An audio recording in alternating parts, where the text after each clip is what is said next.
All right, so it's 5 o'clock here in Vladivostok, and it's 3 o'clock in Beijing, and it's really, really early in the United States. So I would like to welcome everyone for the second day of our Telebridged International Competition, Modern Model of Tourism Development, East and West. Also, we have participants from our previous day from Moscow, so it's earlier there as well. And we also have Irina from Khabarovsk. So greetings everyone. We are officially starting the second day of our event. And today, once again, we're going to talk about four different aspects, four different subjects of tourism. We're going to talk about information technologies in tourism. We're going to talk about international youth tourism, new forms and prospects for development. We're going to cover some tourism support policies, and we're going to talk about virtual tour around our cities. So once again, I would like to introduce the judges for today's event. First of all, I would like to introduce Mark Kopp, who is the author, lecturer, retired pilot, businessman, diplomat, former and future world traveler. So he is here all the way back from the United States to give his expert opinion on our reports. So once again, Mark, thanks for joining us. Also, we have Ryabova Tatiana, who is representing Tourist Information Center here in Primorsky Krai. So Tatiana, once again, thanks for joining us, and once again, thanks for giving your expert opinions on the topics and on the reports. And we also have Gamilevskaya Yana, who is the tourism manager of the one of the biggest local tour companies, Dialog Narodov. So Yana, once again, thanks a lot for joining us. And just a quick reminder for those who wasn't able to probably to see the previous day, which we recorded yesterday. So this time around, we actually have 14 participants officially joining our event. So we have participants from Moscow State Institute for Tourism and Industry, named after Yuri Sienkiewicz under the government of Moscow, from Russian State University for the Humanities, Far Eastern State Transport University, Vladivostok State University of Economics and Service, Far Eastern Federal University, the Swiss Business School for International Hotel and Tourism Management Education, Lomonosov Moscow State University, Guangxi International Business Vocational College, as well as Shanxi Polytechnic Institute. So once again, thanks a lot, guys, for making this such an awesome competition. And I guess we're officially starting. So with this out of the way, I would like to welcome our first presenter for today, and this is gonna be Ryabtseva Alisa from Far Eastern Federal University. So Alisa, if you're ready, you can start sharing your screen, and we shall start. And while you're getting ready, I would also like to remind all the participants that we do have the criteria which we provided to all the participants, and sure enough, we should make sure that we stick to those criteria, and those will be of the great importance to actually get the idea of your presentation. So Alisa, if you're ready. Okay, can you see my presentation? Yes, we can. One moment.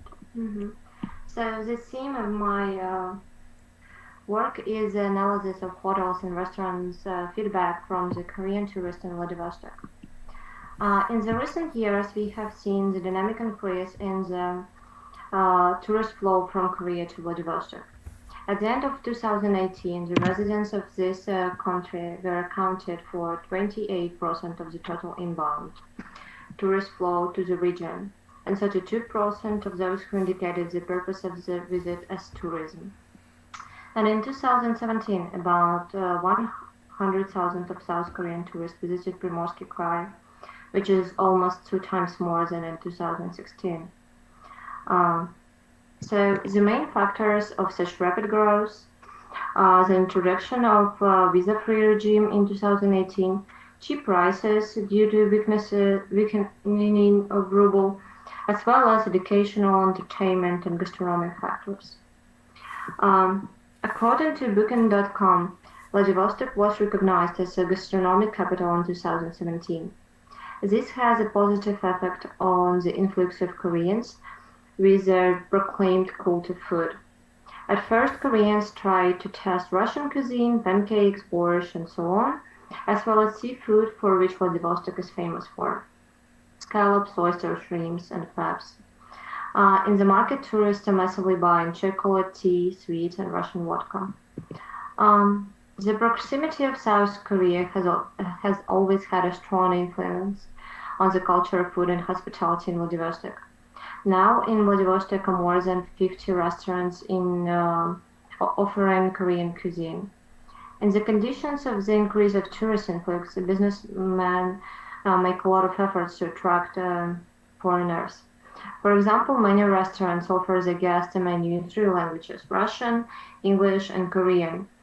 They also use signs and desks in several languages.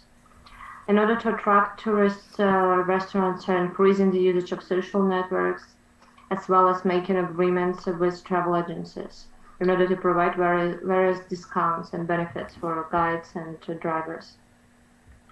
The requirements for staff are also changing.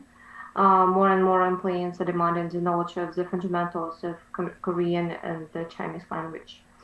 For example, restaurants of five-star hotel Water Vladivostok and Tiger de Crystal have a requirement for waiters of the knowledge of the menu in English and Korean and Chinese languages. Korean tourists visit various eating places in Vladivostok, from small cafes to popular restaurants. The greatest demand is for establishments located in the city center. Based on the rating as well as reviews of the TripAdvisor portal, one of the most popular places in the city, according to both tourists and locals, are restaurant of Georgian cuisine Supra, Pizzeria Pisayola, and Bulgar Bar Dab. Most of the reviews to these places are positive. Korean tourists pay attention to the pleasant atmosphere of the place and friendly staff. But also, a lot of reviews on TripAdvisor have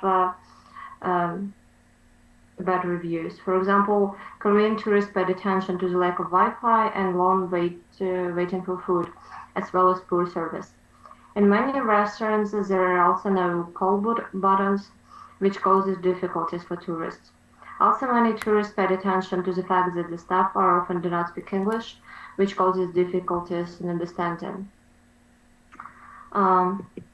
Korea is a country with a highly developed tourist infrastructure and hospitality industry, and service in Korea is much better than in Russia because of old Confucian traditions, which are very strong to this day. Thus, in order to remain the demand and increase the profits of hospitality industry in Vladivostok, we need to raise the level of service. It is necessary to develop and to follow the standards of the restaurant and hotel industry, such as standards of staff appearance, guest communication standards, and standards of serving dishes. And in order to make restaurant business profitable, hotels and restaurants should try to make the service way better. And also to introduce training and language courses for staff. So that's all. All right, thanks a lot. So guys, who has any questions available? So, or should I start?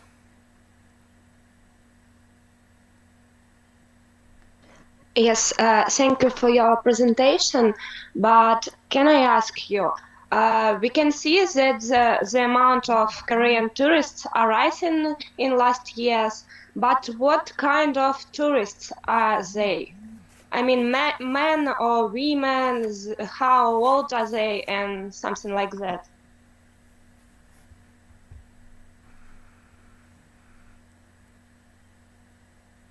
Well, I can't tell for now, like because I have it on my work, but I do not remember like how exactly. But I can say that most of them are traveling by themselves, and the age between 18 to 30, so it's young people mostly.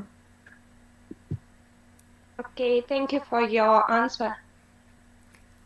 Right. Could you just open the title slide, please? The first slide of your presentation. All right. So the analysis of hotels and restaurants feedback from the Korean tourists in Vladivostok.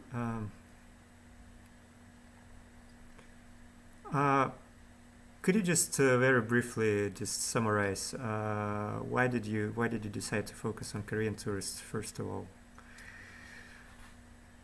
Well, I've been working in a restaurant and hospitality industry for 3 years, and I noticed that like each year there's a really dynamic increase in Korean tourists, and they come in to restaurants of Vladivostok. You also can see a lot of tourists on the streets during the summer, like it was like last summer and before this, and I was interested about like.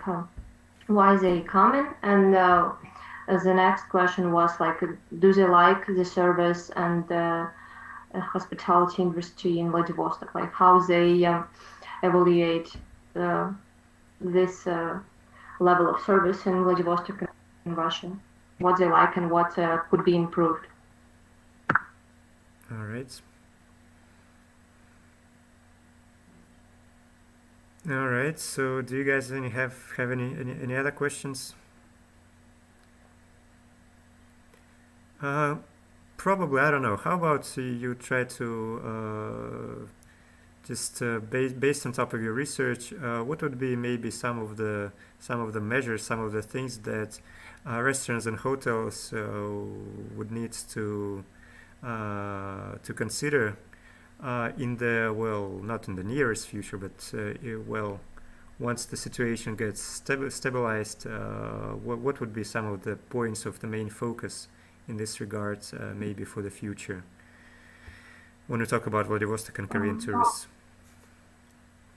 Well, yes, I think they should to pay more attention to the reviews and to the feedbacks from their guests. They should to talk to the guests, and they should to pay more attention to the work of the staff.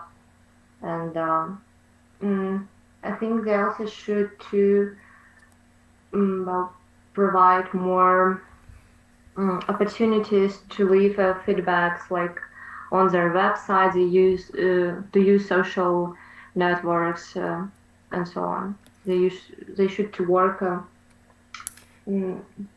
Could you actually? Sorry.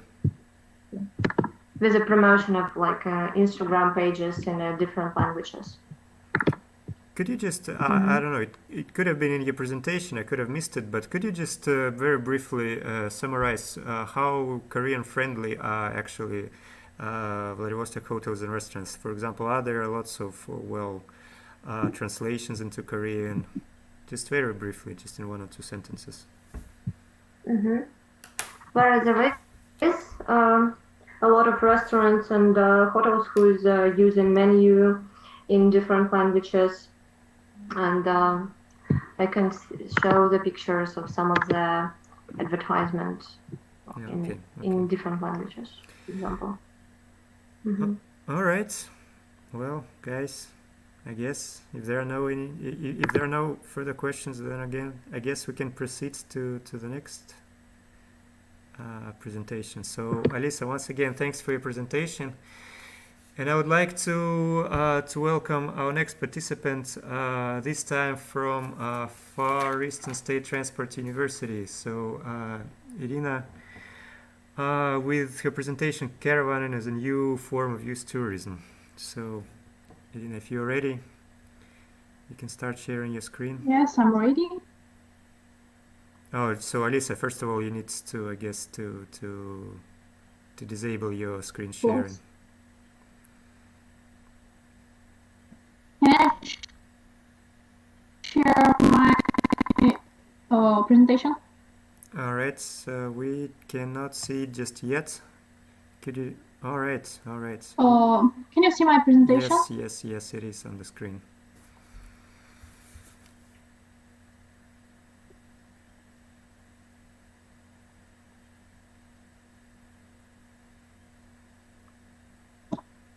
Okay. Good morning, afternoon. Good morning. Good afternoon. I'm sorry. I'm kind of nervous. Good afternoon, everyone. My name is Vandini. I'm a student from the Far East State Transport University. Let me introduce the project Caravaning as a new form of youth tourism. My project has three parts: general information, caravaning in Russia, and caravaning in the Far East. Caravaning, general information. Caravaning is a kind of tourism when a group of travelers, such as merchants or pilgrims, make a journey together for safety while passing through deserts and dangerous territory. Its essence is outdoor activities and sightseeing while camping or staying in a motorhome. Some history about caravaning. The first references of mobile homes are found in the history of ancient Egypt, but the origin of the caravaning dates back to the 20th century. At the time Henry Ford started mass production of Lizzie, the car became available and many Americans began traveling around the country. Since the 30s of the 20th century, caravaning has been actively developing in Germany and the USA. During the World War II, the trailer's production was halted. In 1957, in Germany, Volkswagen began producing a camping box car for camping. The German holding company Hammer, along with Volkswagen, was developing. In 1958, the company put its first trailer into mass production. In 2011, in Germany's city of Bad Waldsee, the Erwin Hammer Museum dedicated of caravaning was opened. The museum featured more than 80 of the most striking models of motorhomes from the early 1930s to the 1980s. At the present, caravaning is widely spread, primarily in Europe and America. This area of caravaning is not only diverse, but also the goals of using caravaning and varied. It can be weekend vacation, those can be both short or long trips involving the view of tourist objects, natural and climatic signs, and others. Parking at one point of the campsite for a long period, as well as various types of vigorous activity. It is necessary to develop various types of recreation due to the growing interest of Russian residents in traveling upcountry. Caravaning is one of the most prospective direction that can be demanded by both Russian and foreigners. Under Rostourism, the working group of the development of car tourism was created. In other opinion, improving the tourist infrastructure contributes to the creation of modern multifunctional campsites. Rostourism also entered into an agreement with the state company Avtodor, which provides for the development of roadside infrastructure on the M1 highway connected Moscow and Brest. There are some advantages and disadvantages. First of all, this is the best option for the families with children. When your children is crying or making noise, you don't have to worry about disturbing other passengers. You can also feed your child or changing their diapers, which is not possible in other modes of transport. Also, there are some disadvantages. For example, ambient noise. Living in the house, you can close the door or windows in your room. That means you'll always hear noise sounds outdoor. If you are disturbed by ambient noise in the room, you can make sound isolation. However, in a motorhome, it is difficult to deal with the constant noise of the street. Caravaning offers great opportunities for romantic people. The residential model of the caravan can accommodate up to 6-7 people, so you can go on vacation with your friends. At the same time, the cost of rent will not be significantly higher than the hotel room, but it will allow you to get a lot of new impressions.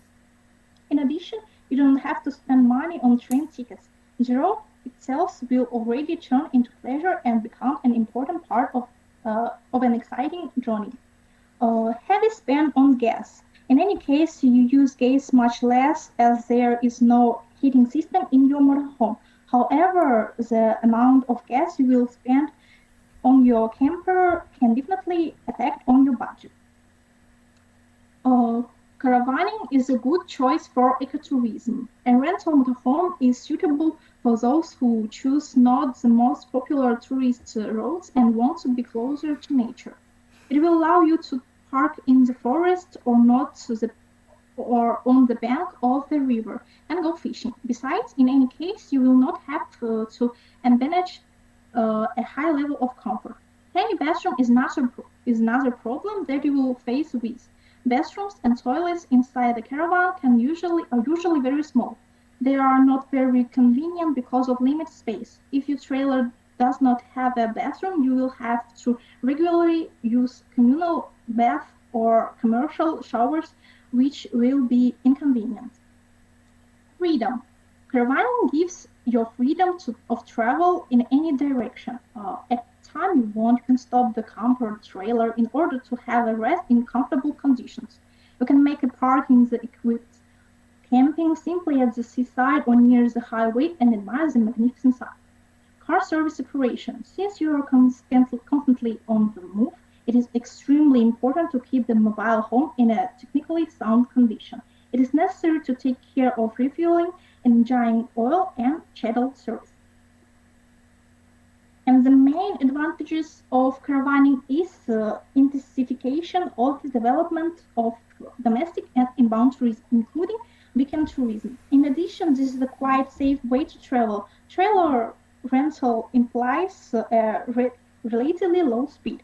This is an option for those who prefer a leisurely vacation and have enough free time. You can plan your itinerary and enjoy your vacation away from civilization. You cannot fit all things inside your house on wheels. This is another disadvantage. Unlike a stationary house or apartment with a large area where you can install the largest refrigerator or large TV, there is some restrictions. Because of the small size of the train, you may not be able to fit everything you wanted to. The next part is caravaning in Russia. Caravaning is a new industry in Russia, but it is quickly gaining the minds and hearts of tourists. Russia has unique natural places, and tourists traveling on their motorhomes can stay anywhere and enjoy the beautiful nature of our country. This is a very promising area of tourism. It is very popular all over the world.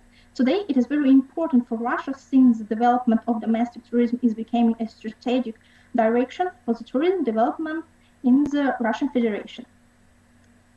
Lately, the majority of the population has developed a clear-cut view of caravaning as a type of tourism, hence they desire to try this type of tourism by themselves. There is a need to create special tourist itinerary for tourists in their motorhomes due to growing interest in caravaning. Now, on popular tourist routes, the number of camping sites is increasing each time. There is a noticeable trend in developing campsites in our country. They are expanded in many regions such as St. Petersburg, Moscow region, Pskov region, Tver region, Novgorod region, Yaroslav region, Krasnodar territory, Irkutsk region, Primorsky territory, and many others. There are some popular destinations in Russia. Camping near St. Petersburg. Cozy camping on the private territory in St. Petersburg Belt near the park and Sustov lakes, the square allowing tourists to swim, and the children railway. It is located within 30 minutes walk from the metro station. A full range of services is provided for maintenance of motor or bicycle transport, motorhomes, and caravans. Connection to Wi-Fi, electricity, water replenishment, and drainage of the toilet capsule, shower, toilet, sauna, and the barbecue area. The recreation facility Calypso. The recreation facility is located 96 kilometers from Moscow on Minsk Highway, right on the bank of Mozhaisky water storage basin. In an ecological clean area of Moscow region. The facility has its own small close protected territory. The recreation facility is small and can accommodate only 60 persons. There are cozy small cottages for 2 or 4 people and several larger cottages for a company of 6 or 8 people. Accommodation in their campsite will open up pleasant prospects for tourists, including horrible beautiful landscapes, fresh air of their pine forests, rests with tents on the bank of the water storage basin, clean, well-groomed territory, and beach accommodation for personal transport, sport ground for adults and children. Caravan Park in Certain Kingdom. The Caravan Park is located just 12 kilometers from the city of Design. For travelers' comfort, the park already has 24 parking lots, electricity connection, water supply, shower, toilets, and drainage. In the evenings, travelers can have fun with their friends in the gazebo, barbecue, and play board games. If they travel with the children, they can be sure that each of the young travelers will find something interesting to do in the park. There is a mini zoo, playgrounds, and trampoline for children. Fans of active recreations can rent bicycles, velomobiles, roller skater, and an adventure park at a height of 7 meters in the crowns of trees. A large number of art objects will make their vacation interesting, and if they just want to relax, they can safely do it on the green lawn. Meals and drinks can be delivered from the restaurant. The last one, North Camping. North Camping is a cozy, equipped area for parking motorhomes and caravans. It is conventionally located in the center of Petrozavodsk on the shore of Lake Onega. It is a restful spot near the head of the city embankment and the park. Tourists can reach the city center on foot or by public transport. Nearby there are grocery stores, a tour complex, Karelia, entertainment and shop centers, a museum, a music and drama theaters, a large park of culture and recreation, restaurants, playgrounds, and a swimming pool. The campsite has everything travelers need for comfortable and safe stay. The last one, camping visiting the Joker in Crimea. This campsite is sure to be called a club camp. It is important to know who lives in it. It is ideal for caravans and motorhomes and for peaceful family recreation. The campsite offers shared dinner, nice environment for children, joint excursion, and of course the wonderful beaches. Caravaning in the Far East. The Far East is an interesting destination for domestic tourism, also a rapidly developing region of Russia that attracts millions of tourists every year.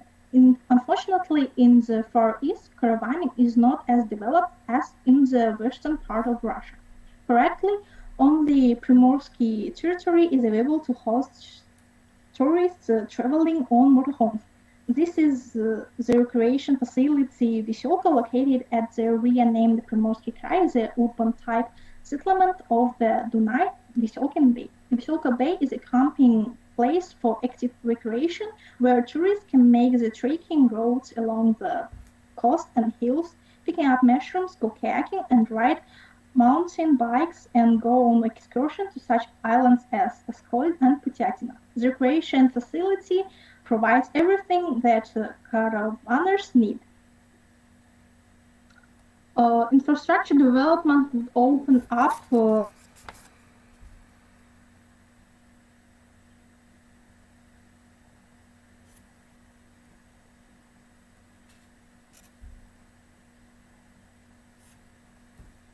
incomes. There are some existing problems that should be resolved. For example, lack of specialized service stations for maintenance of motorhomes and caravans in Russia. The main share of motorhomes and caravans imported to Russia is based on using the chassis of the following manufacturers such as Mercedes Sprinter, Ford Transit. They have to solve the problems of warranty and service maintenance of the imported equipment on the territory of Russia on their own. Reduction of import customs duties. The import custom duty totals 35% of the final cost of a motorhome and caravan. This duty was introduced to support the domestic car manufacturer. However, there is no production of caravans and motorhomes in Russia. The similar equipment in Europe cost by 1.6 or 2 times cheaper than in Russia. Poorly developed transport infrastructure. The development of the road network will allow tourism to be built in remote regions. For instance, the repair and construction of road in the Asian part of Russia Federation will enable to develop tourism on Lake Baikal. Currently, this region is well known and interesting to tourists from abroad, including caravanners. However, due to the inaccessibility of the region, only a small number of tourists decide to travel that far. There is no classification system for camping sites in Russia, which should be developed on the basis of the main parameters of classification system adopted and operating in Europe with their mandatory adaptation to the Russian conditions. And in the conclusion, I want to say the Far East can offer a magnificent beauty of nature of the west of Avancha Bay, the majestic silhouettes of hills and clouds over the top of volcanoes, beaches with black volcanic sand, islands which are lost in the ocean, favored by migratory birds, harsh rocky shores, mountain lakes, and sugar coffees. This furthest corner of Russia has a huge potential for caravanning development, and we hope that the existing problems can be resolved and our native land will be prosper. There are some links of the other authors' work that I used. And thanks for watching. This is my presentation. If you have any questions, I would like to answer them. All right, thank you very much. So, any questions? Who has any questions available right away? How do you propose solving some of the problems that you presented? Unfortunately, no. I haven't been there.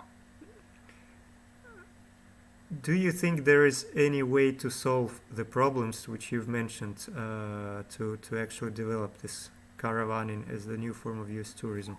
What could be the ways to develop and to solve those problems? I think that first of all, the government should involve to this project and think of development of the region, and also people who are working in the tourism industry that want to improve this industry should put some work and do it best, improve the situation. All right. All right. Any other questions?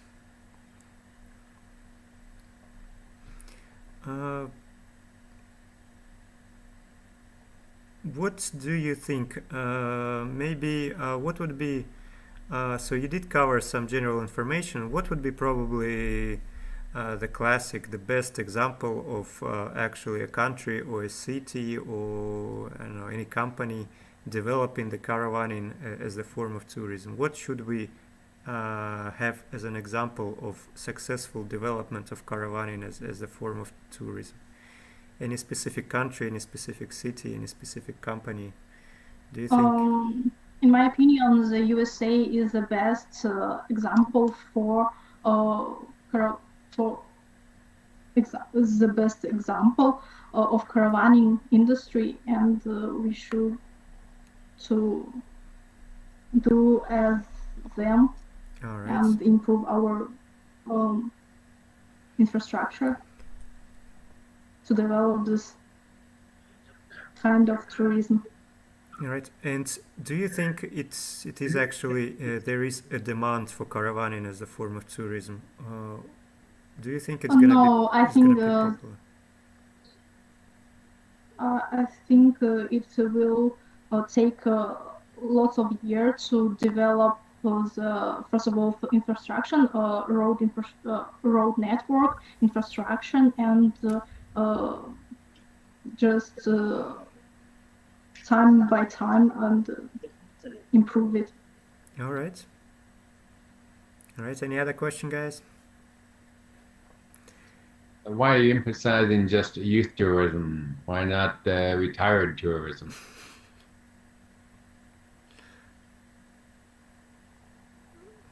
That's the tricky question. I don't know.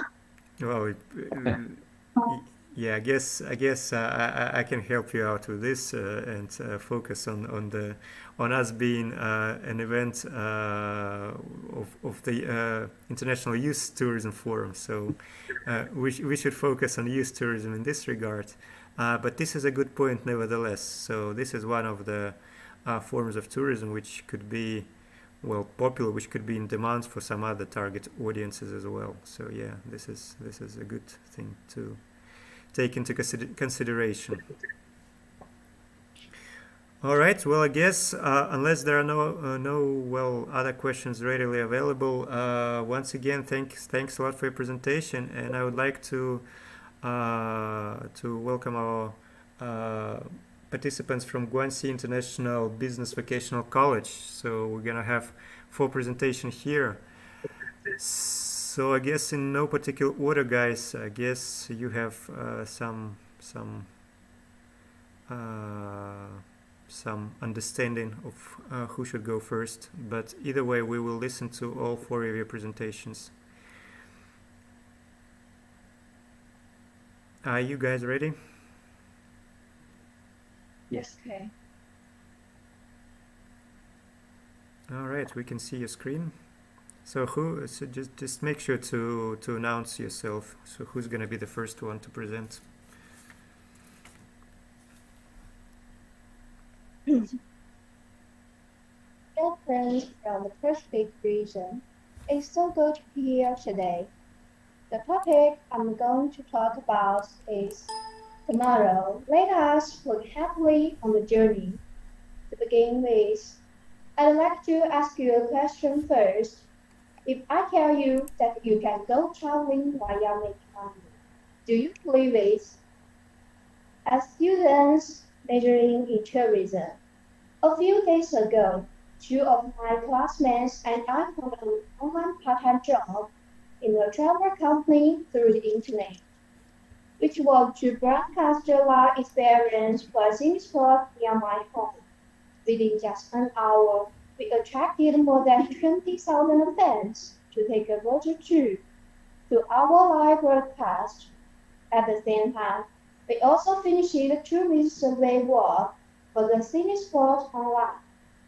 At the same time, because of my excellent workability, the travel agents that I worked part-time during holidays also offered me a long-term part-time tour guiding job. They said they will pay me for my loss and recruit about my study and life after the epidemic.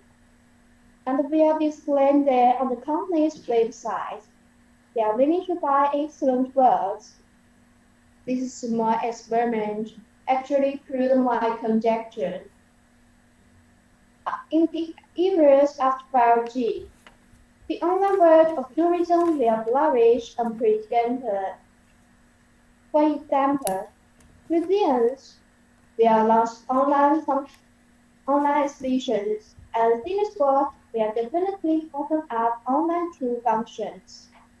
Countless VR cultural tourism products will be available for online experience, and a live broadcast projects will be launched, becoming the basic business of future tourism practitioners. All of them can satisfy the idea of many people in the tourism industry who travel while working. According to statistics of China's tourism e-commerce business during the Double 11s in 2019. Young people in third and first-tier cities have become the main consumers for tourism. This trend means that tourism will be more inclined to apply field network and smart technology in the future. Above all, the internet technology is fast and convenient.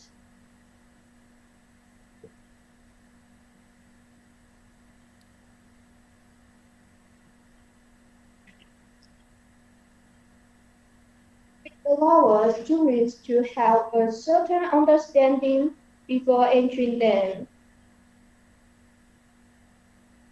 Through the intuitive experience of virtuality or video, it also helps tourists in choosing of scenic spots and provides them with deeper expectations.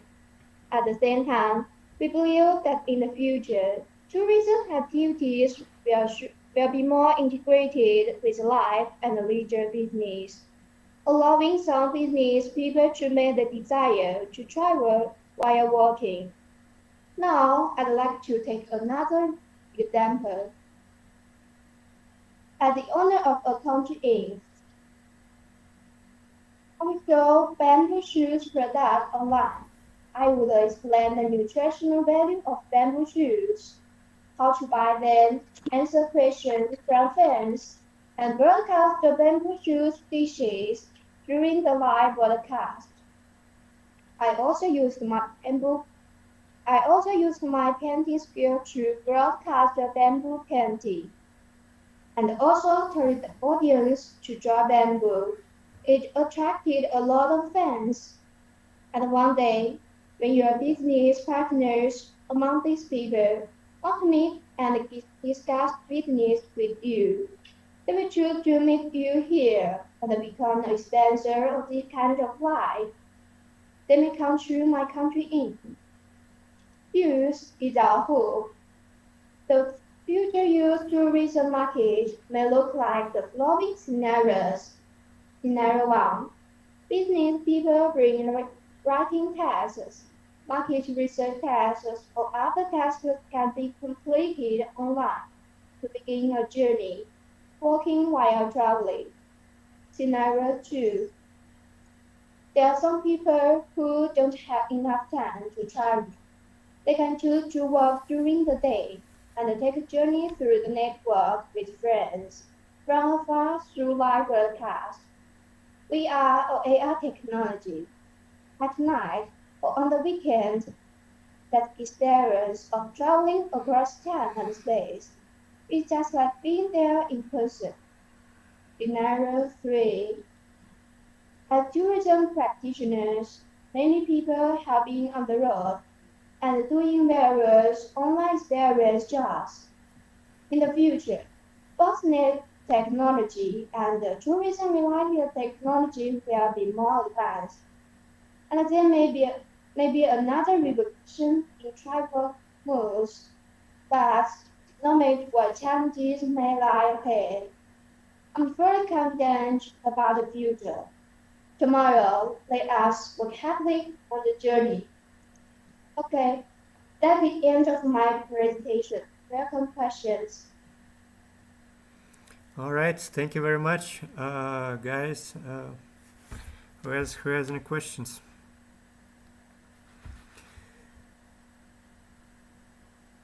Where do you see the profit coming from with the virtual reality tourism?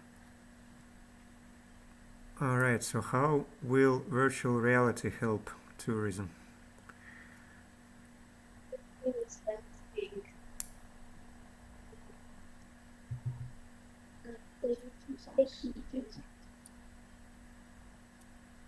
What could be some of the benefits of virtual reality and using it in the tourism activities?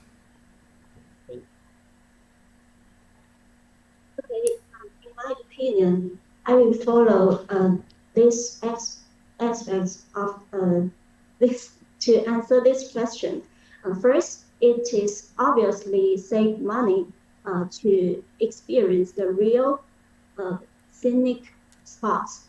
And second, it saves a lot of time, and it also can give us many choices to choose and to know more about where you are really interested in. Okay, thank you. All right, thanks. Any other questions?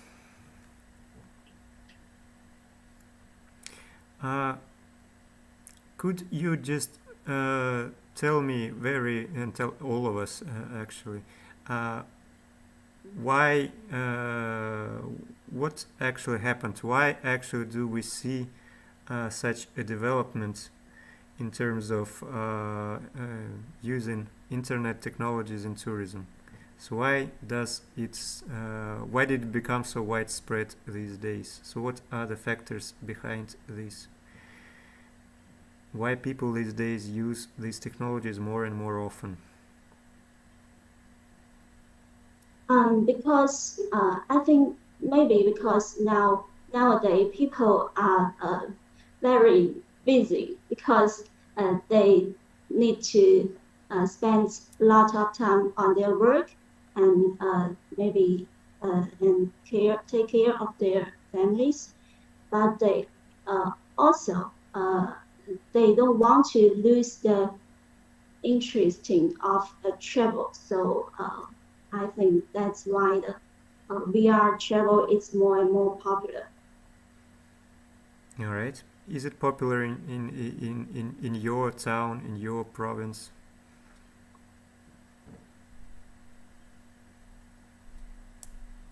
It is a new thing and it is a new trend.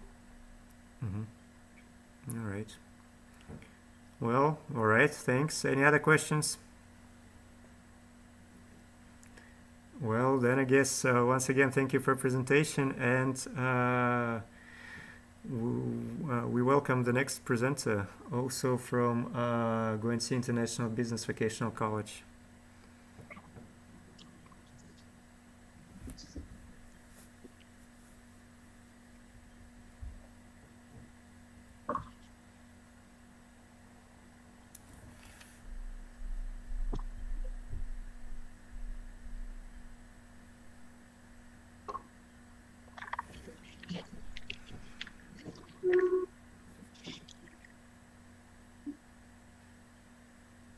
Do you see?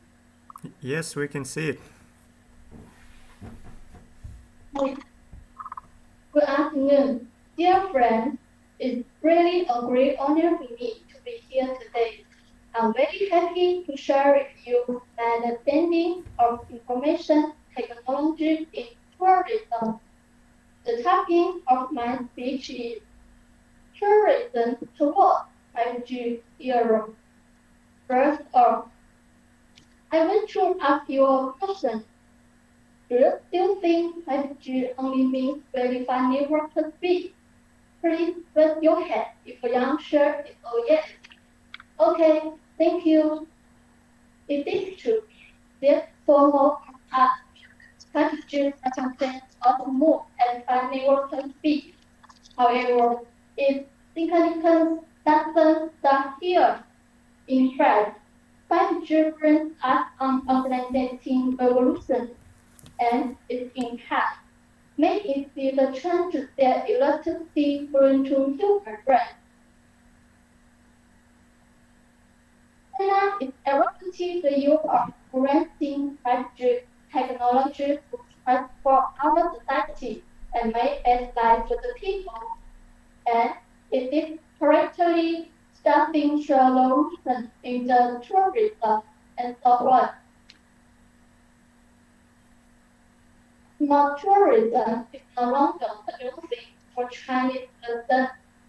In recent years, governments of all levels in China have generally mentioned the construction of smart tourism cities and cultural tourism, meaning to build smart tourism as an innovative means of culture planning and construction.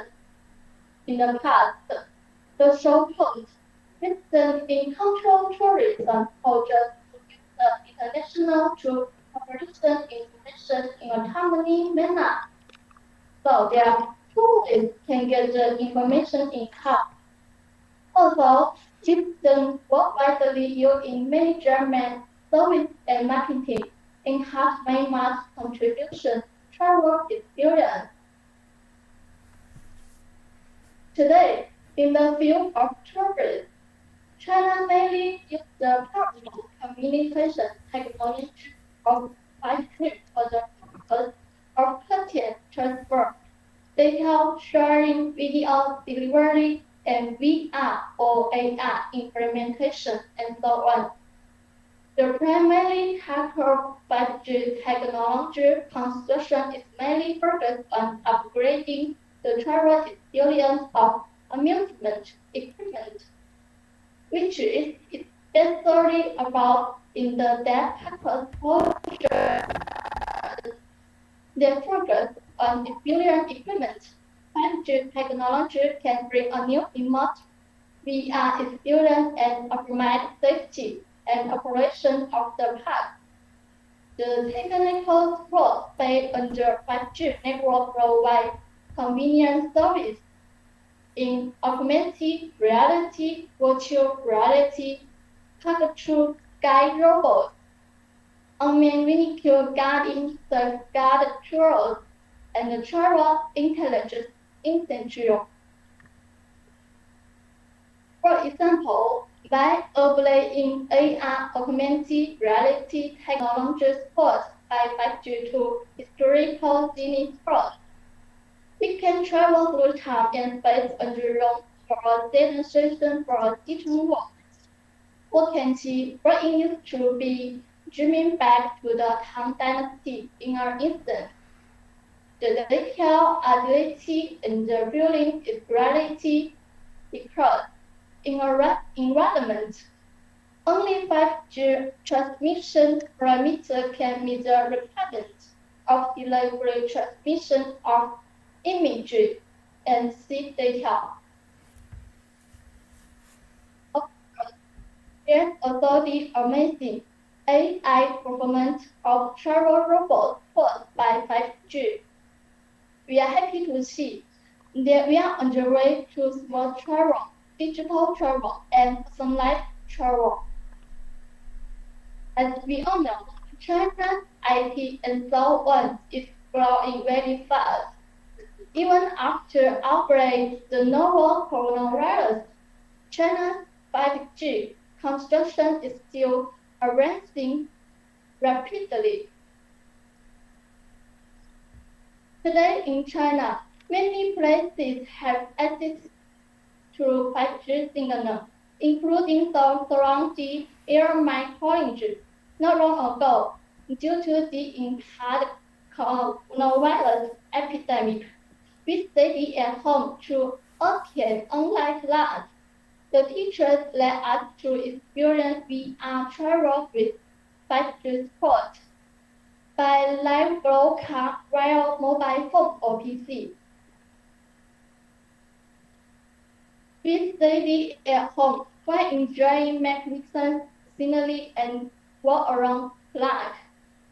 It feels so real and especially smooth. Today, it is by 5G technology that we can take part in this international contest, each in our hometowns. Through the contest, we get to know each other. Although we are in the competition, but due to the government development of the tourism information, we become friends before long. 5G will bring a wonderful experience to tourists, even though we cannot travel and bring good feeling to them. When I was a little girl, I also dreamed of becoming princess living in pleasant land of Disney. To make this dream come true, I used to pray before going to bed every night. And especially today, 5G technology really made my dream come true. Finally, I sincerely hope you can come to China, have traveling. If it is not convenient, You can also make use of 5G technology to travel around China. I wish to purchase a powerful friendship with you at the entrance of the great 5G era. Thank you so much. I think this is my presentation. Do you have any questions?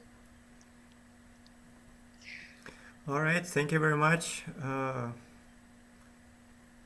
Guys, who has any questions? Or should I start? So could you just also just a quick question. So are there 5G technologies in your province, in your town as well? Could you just once again clarify this for me?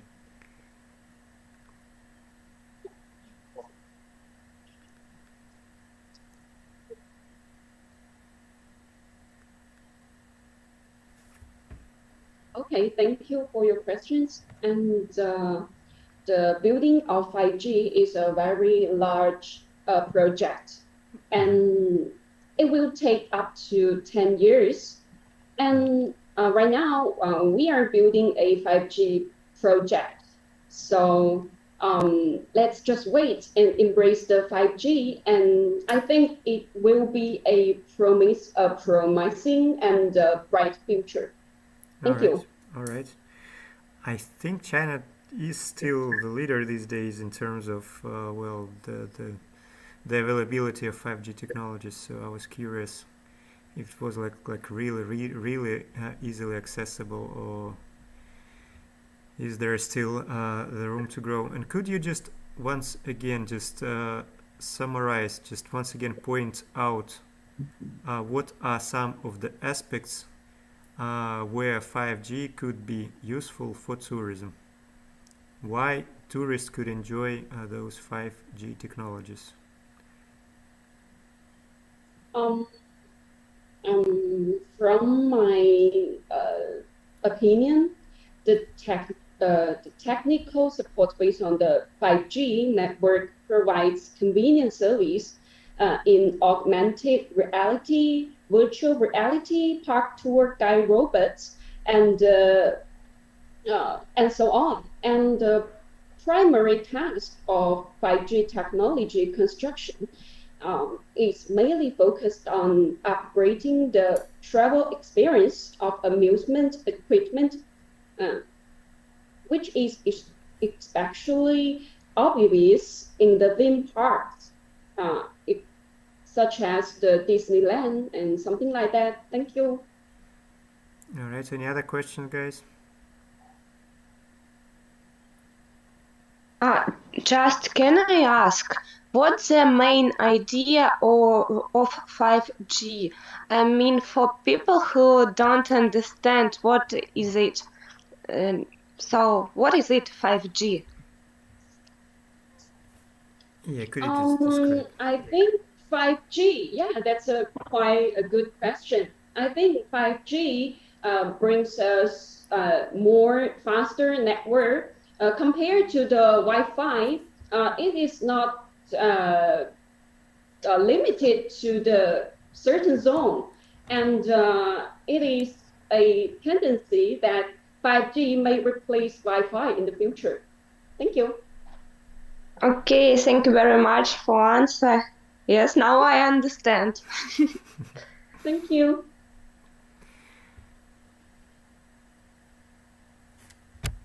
All right. And could you just very briefly just summarize, or maybe just focus once again in the current situation? What would be some of the major aspects of why this could be useful?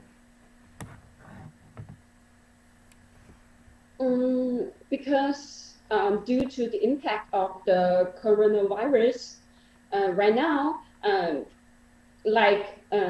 in our college, we use the live broadcast via the mobile phone or PC to stay at home to study, or the teachers use the live broadcast via the mobile phone to teach the students. So that I think that the 5G benefits us not only the students, but also the teachers. And I think in the future, it will benefit all the people around the world. Thank you.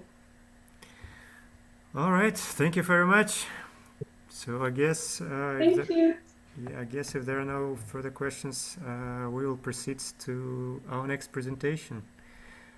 So once again, guys, in Guangxi International Business Vocational College.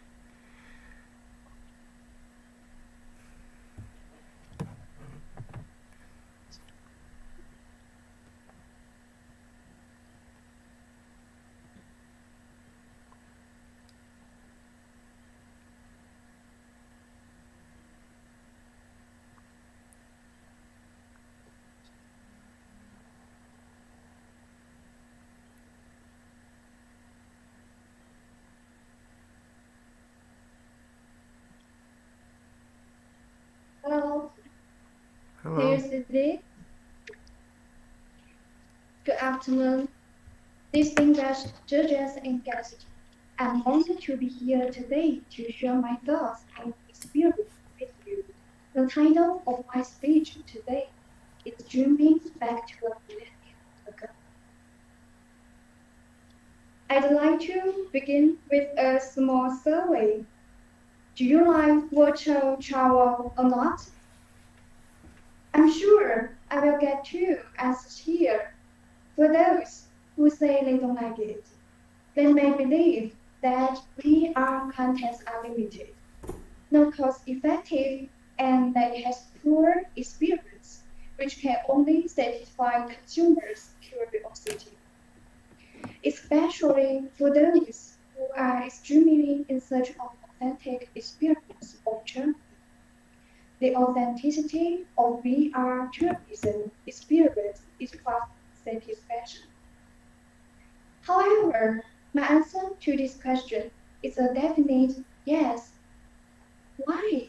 Because for me, simply pursuing the authenticity of traveling is a first proposition in itself.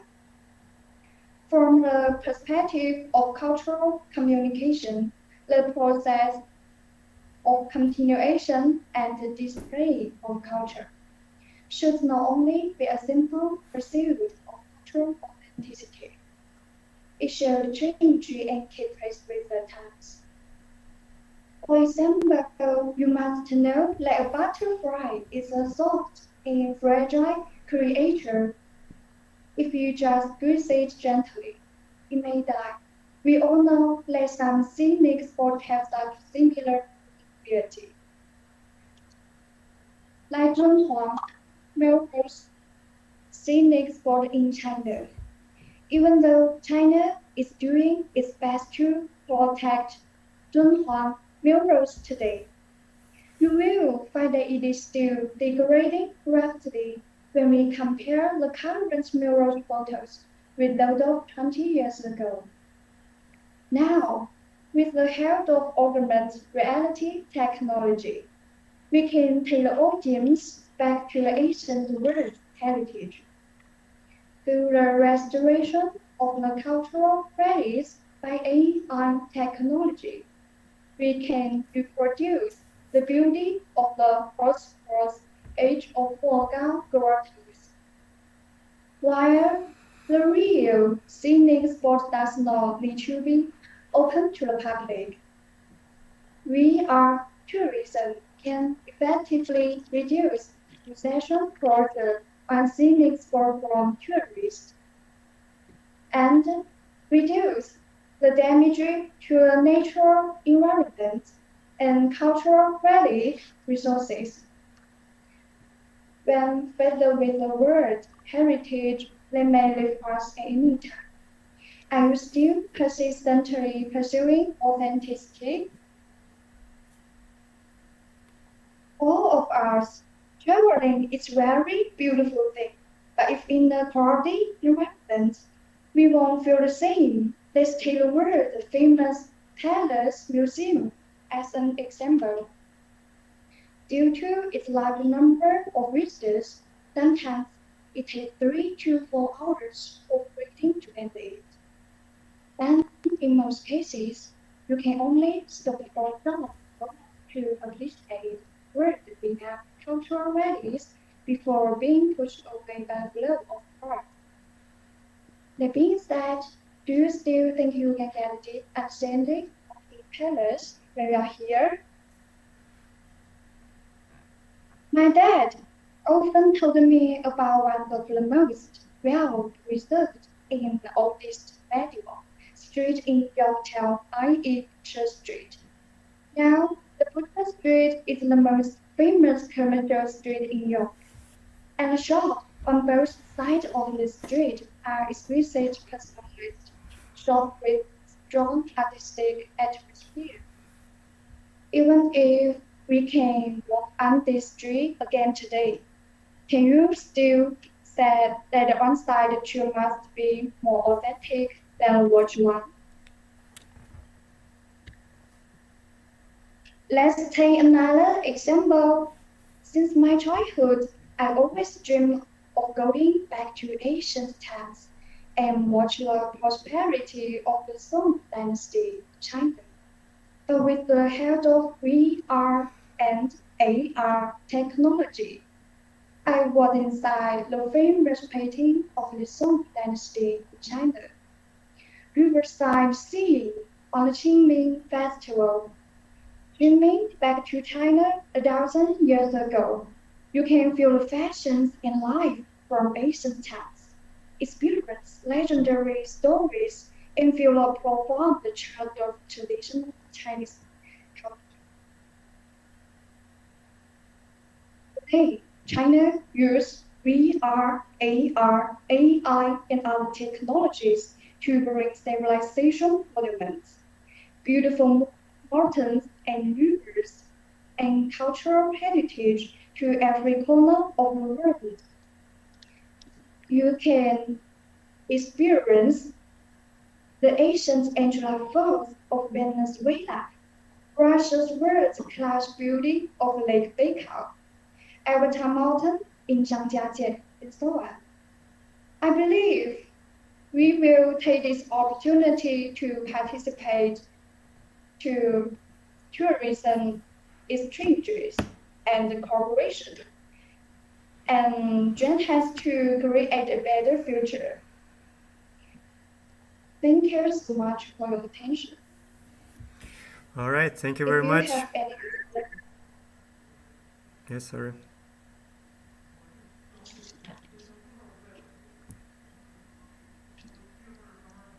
All right. yes. So, guys, do we have any questions?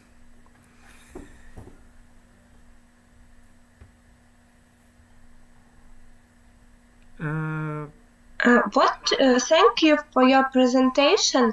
What do you think? Can virtual tourism replace regular kind of tourism? In the future, I mean.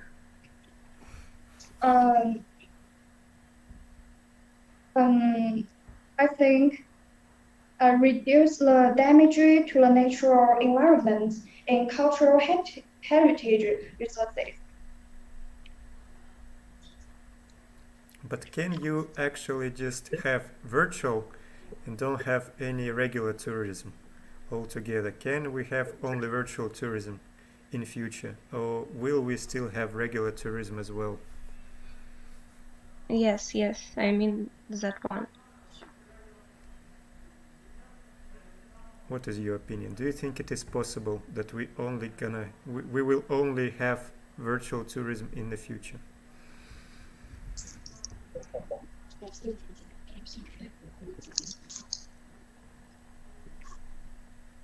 Wait a minute. All right.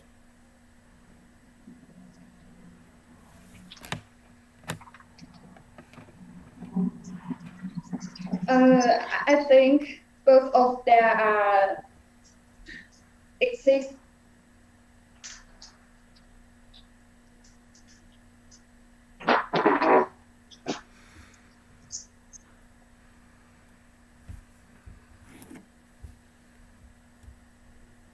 Hello, Artem. Hello. So, Hello, Artem. It's John from Shanxi. Yes, John. Can I ask you a question? I've just joined, so sorry. I've just come back from a class, so I missed most of it. But I'm picking up on what you said, and I'd like to ask. And I do apologise for missing this because I wanted to see the other presentation from China. Yeah. Of course. So, John, we just we're right in the middle of answering the question. So how about we just answer this question? Sorry. I'll wait because mine's going to piggyback on yours. Yep. All right. So just once again, the question was: is there a possibility that in the future we will only have virtual tourism?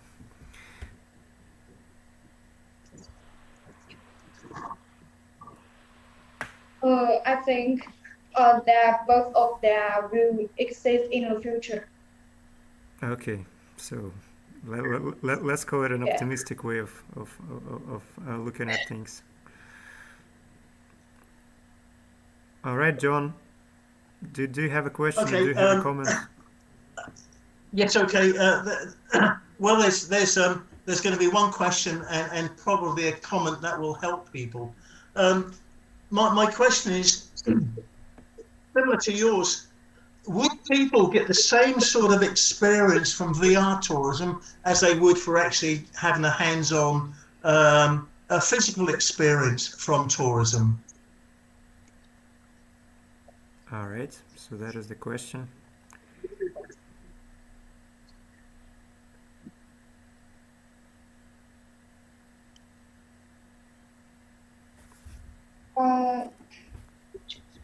Wait a minute.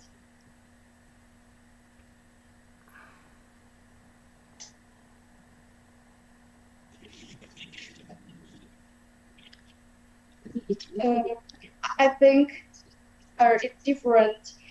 I think VR tourism is very important for the current and future tourism industry.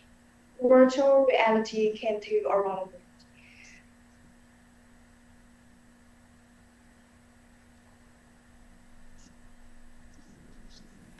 All right. John, you also have a comment? Yes, a comment.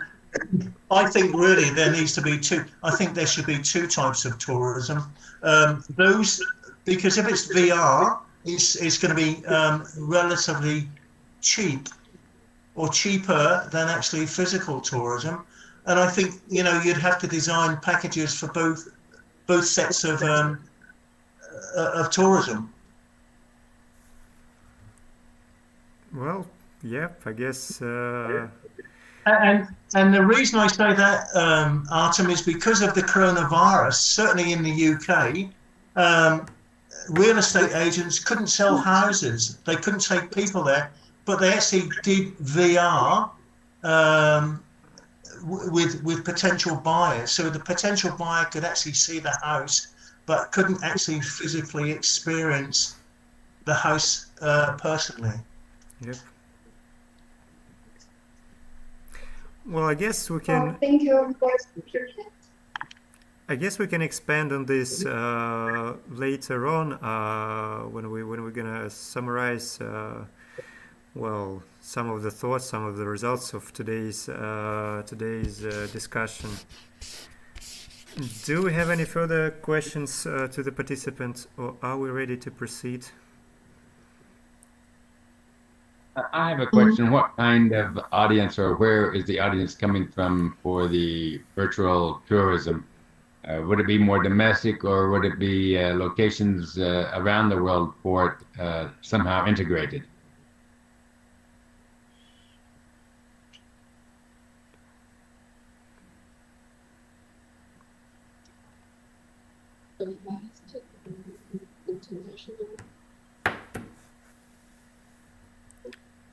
Could you please just repeat the question to me, because I kind of missed it? I'm sorry.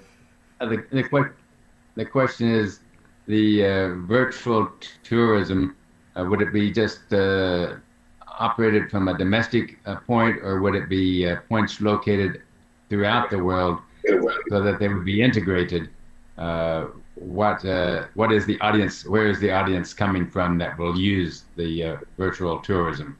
Is it local or is it in different areas? Okay.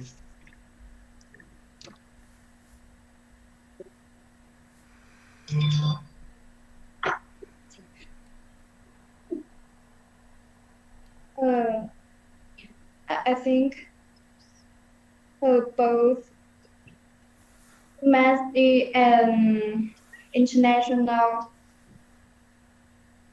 can use VR technology to travel. Yeah, this is my opinion.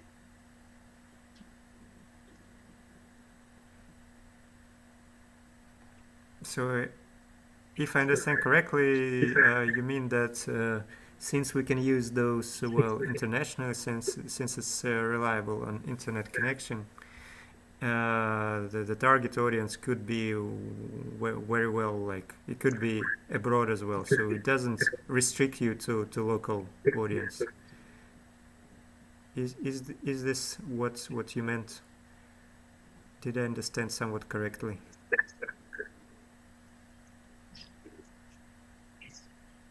Oh yes. Okay. Just like right now. All right. Well, I guess we are then ready to proceed to the next presentation. So once again, thank you for your report. And guys, Guernsey International Business Vocational College. So last presentation from you. Okay, thank you for your attention.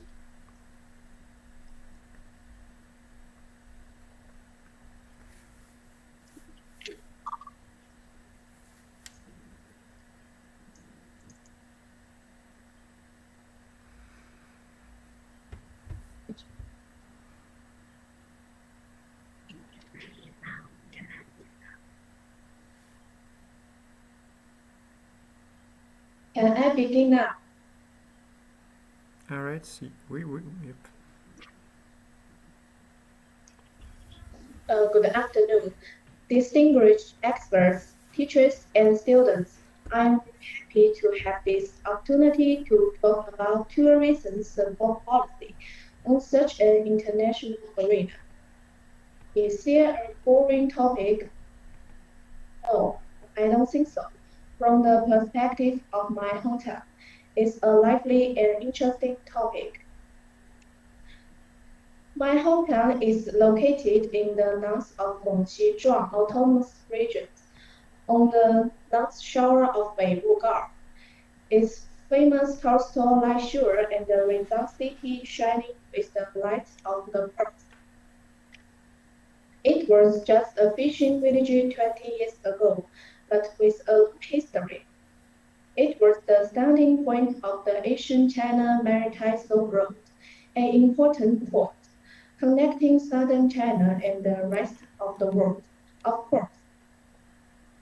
There is a famous specialty, some pearls. To tell the truth, the crown of Queen Elizabeth II is in line with pearls produced here. Therefore, Beihai is also known as the hometown of some pearls. Why did my hometown develop rapidly? There are many reasons, but a key factor is in tourism support policy there.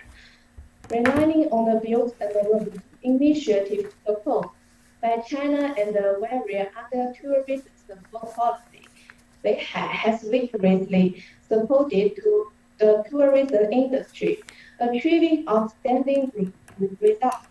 Combining my own experience and thoughts from the perspective of a college student, I think the key tourism support policy of Beihai City are as follows. Tourism talent policy. The development of modern tourism is inseparable from the support of talents.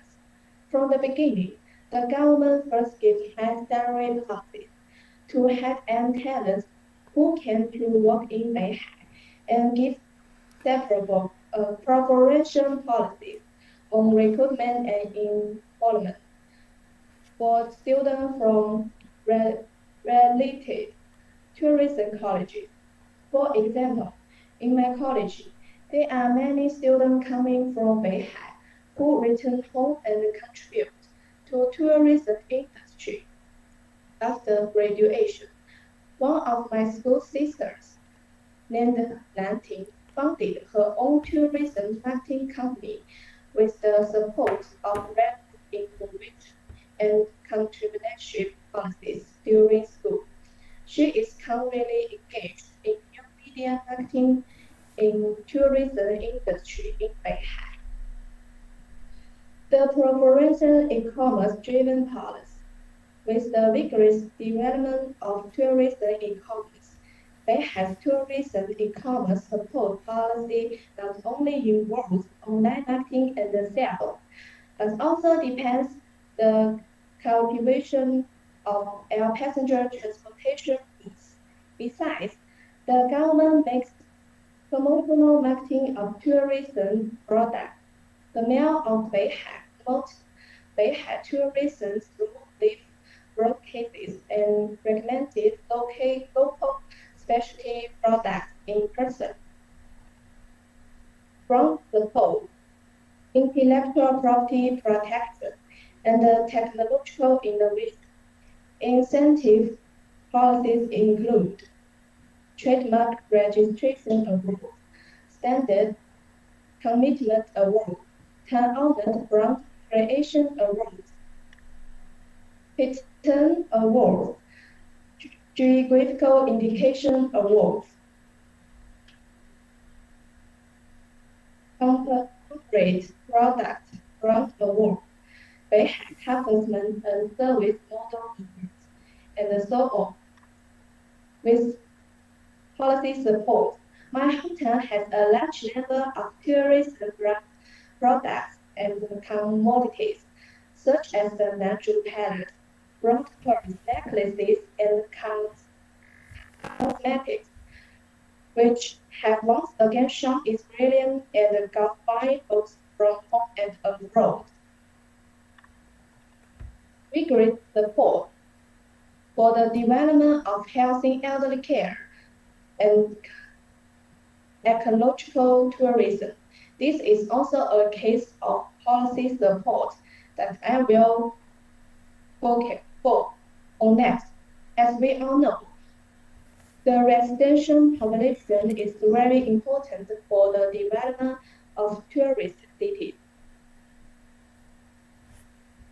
Today, in China, more and more elderly people have changed traditional home-based and elderly care concepts, pursuing a high-quality luxury old age care method. As a new type of old age care, old age tourism is gradually being accepted by a large number of senior citizens. I will take the stories of my grandma and grandpa as an example here. My grandma and grandpa previously lived in North China. As Northerners, both suffer from painful legs and high blood pressure. In the past few years, they come to live in Beihai for a few months every year. The reason why they can do so is because China has now cancelled the regional limit on offering public service. Migrant residents enjoying almost equal public service as permanent residents. With the old age certificates, they can take buses for free.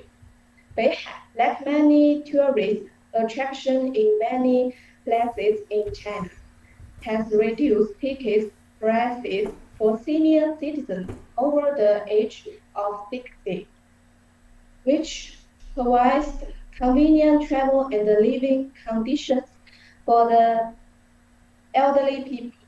Meanwhile, China has a national network of basic medical insurance and offset medical settlement policies. Medical insurance can be used anywhere in the country.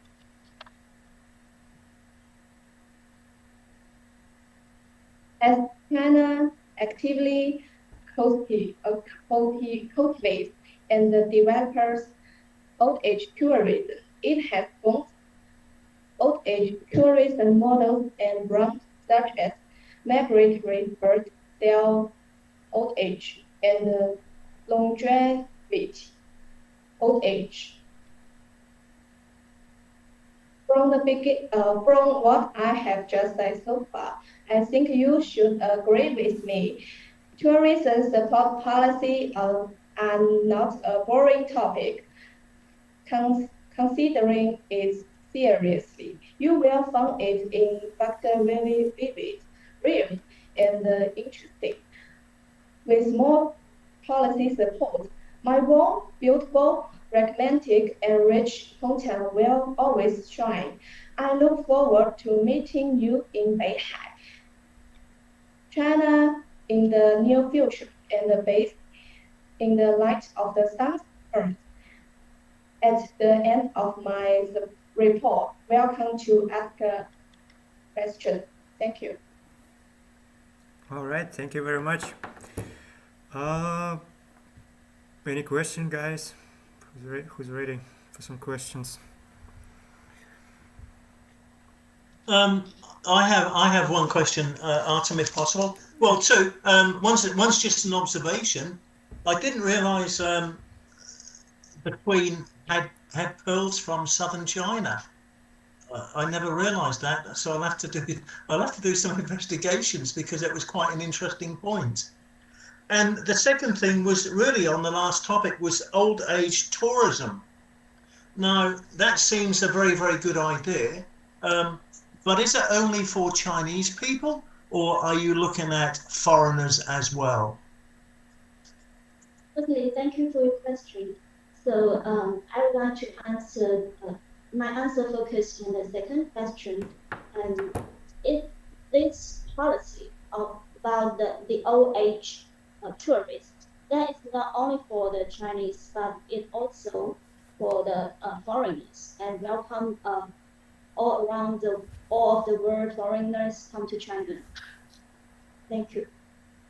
And sort of a supplementary based on that, how long could a foreigner stay in China if they wanted to take part in that old age tourism program?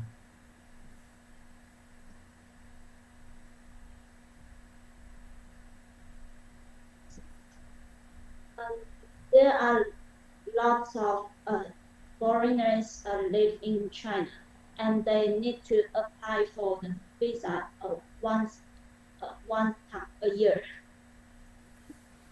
Or if it is a travel visa, it is applied again in 3 months.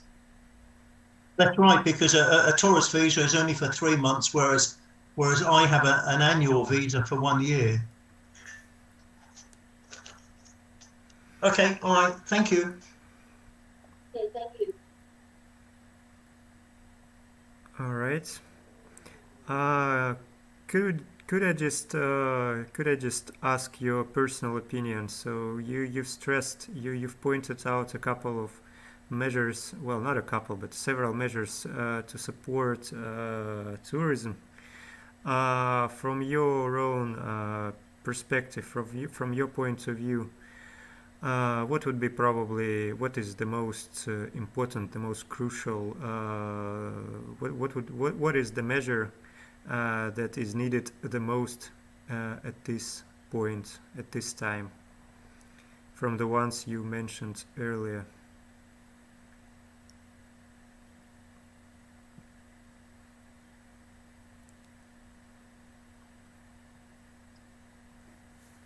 Okay, thank you for your question. And the main tourist is domestic tourists. Could you just please repeat? I think we had some internet problems or something.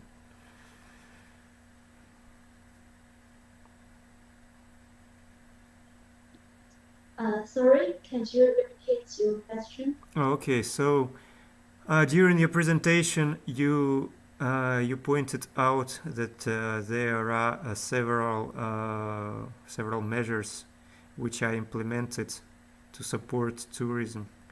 So, from your point of view, which of these measures are probably, well, the most important, the most crucial in this recently in this time? Okay, in my opinion, I think the most important policy behind it should be the talents, tourism talents policy. Okay.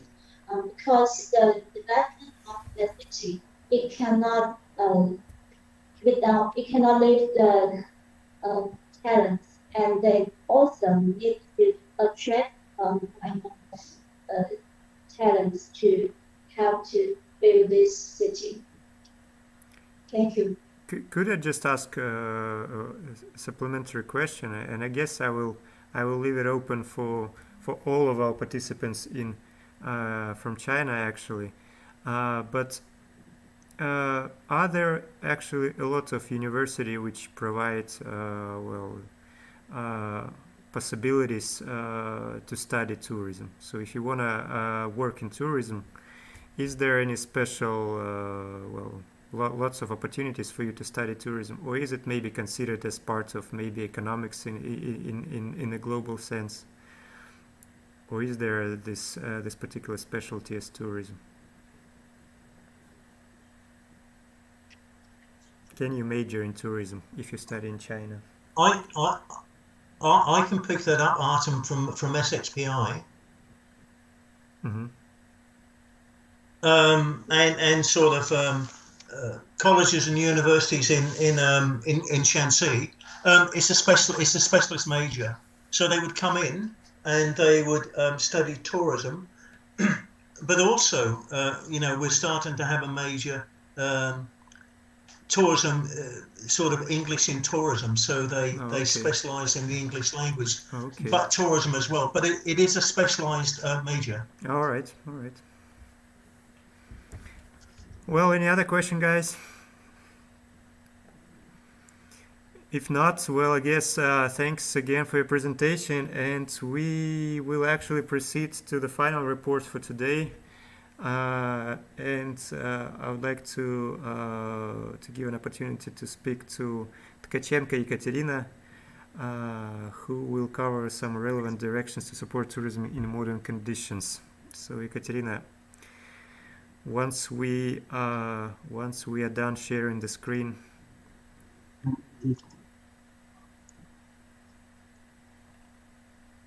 All right, Ekaterina, I think you are free to share your screen now. Okay, thank you very much. I can't because You cannot still. All right, guys, go and see International Business Vocational. All right, okay, Ekaterina, try again.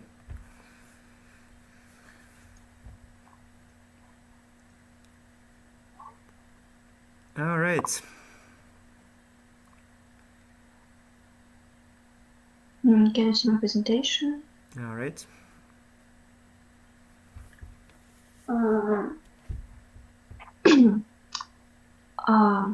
The main subject of presentation: hot topics of support for tourism in modern conditions, world and domestic experience.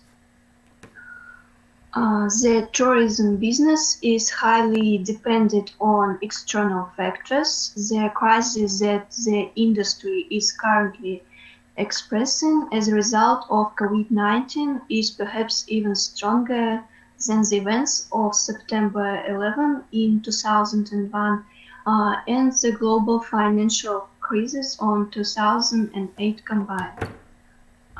This time, the tourism industry is the first to face an almost complete shutdown of its activities and probably one of the last to be able to start it.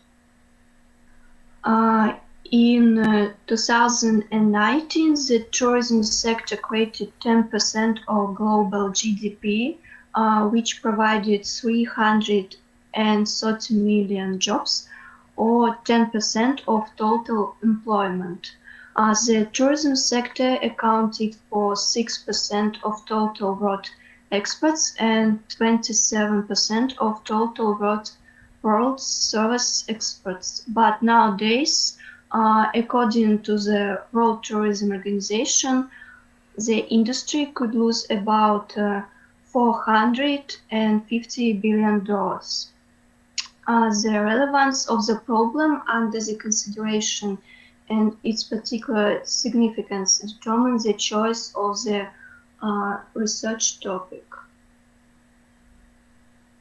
The measures taken by the management allow us to determine the trajectory of economic recovery, in particular in the tourism sector. According to the theory, different scenarios are possible here. The possible recession curves described by economists. Tourism recovery scenarios. The first, fast recovery, type V. It's possible to quickly contain the spread, a rapid drop in new infections and deaths. Successful containment on disease soft support measures. Tourist traffic is quickly restored and no structural changes in consumer behavior. The next, slower but recovery in 2020, type U. Gradual increase in infections and deaths. Currently for several months, tourism is stopped. Borders are gradually opened. Consumer confidence and trust is quickly restored. Business travel and short tourist trips traffic is restored first, and tour operators quickly restore. The next, gradual recovery, improvement in 2021, prolonged type U. Prolonged spread, gradual increase in infections and deaths. Currently for several months, tourism is stopped. Borders are opened very slowly. It takes time to restore consumer confidence. Significant business support measures the recession of the world economy, and tour operators bankruptcies begin. Structural changes industry growth with decrease, type L. Prolonged spread, gradual increase in infections and deaths. Currently for a long period, tourism stopped. People are afraid to travel, applying strict measures to save jobs, economic depression. And the last, double drop recovery in 2021, type W. The spread of the virus decreased, but then a rapid second wave. The quarantine policy is relaxed, but then the rapid introduction of strict measures in the second wave on the crisis.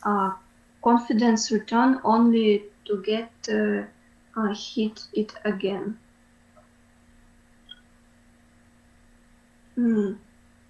As you can see, in modern conditions, particular ways of development are determined not only by the situation with spread of the virus, but also by actions at the state level, as well as trends in consumer behavior that are formed as a result of these measures. Passengers air traffic in April 2020 fell off the minimum values.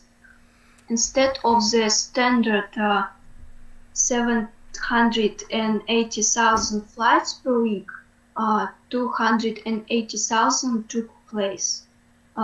In Europe, these days we see only about 10% of flights. Many airlines have completely stopped their flights. For example, Fly Dubai, Emirates, and Norwegian. Occupant load of restaurants and cafes has been reduced to 90%. At the same time, the volume of online orders increased by only 7% compared to the 6-week average pre-crisis value.